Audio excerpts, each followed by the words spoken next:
Big U-turn on this episode. Usually we focus on the Alps, but why not stay in the United Kingdom? With Brexit looming, Scotland is a very viable option. In its heyday in the 70s and 80s, these resorts really cranked, and little known fact, Prince Charles actually learned to ski in Scottish resorts at the Cairngorm, I believe.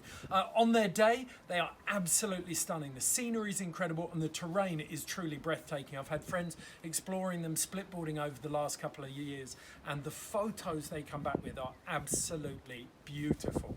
So, with Brexit looming, as I said, and the pound maybe not going as far as it should on the continent, why not think about going to Scotland this winter?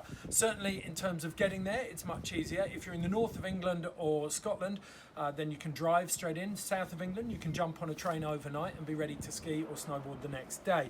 Flying's also an option, but then you've got the associated costs of hire car or transfers. The big issue with Scotland, the thing that is probably the stumbling block for most people, is the weather.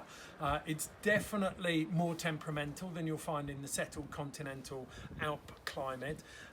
So if you can be flexible, then that gives you a huge advantage. Surgical strikes for 3 or 4 day trips, long weekends, are definitely the best way to go.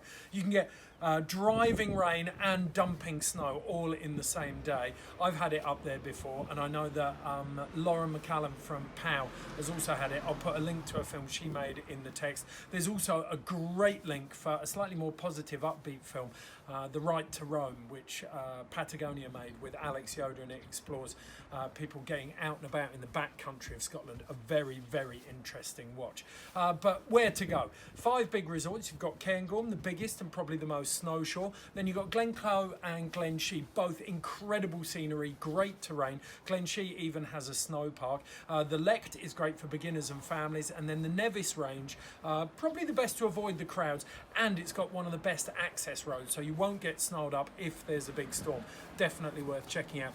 Let's not forget as well, you've got all of the indoor snow domes and the dry slopes dotted around the United Kingdom.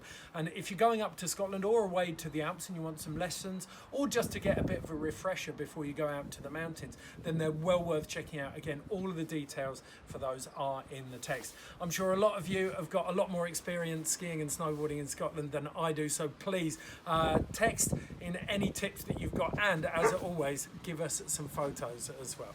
Cheers.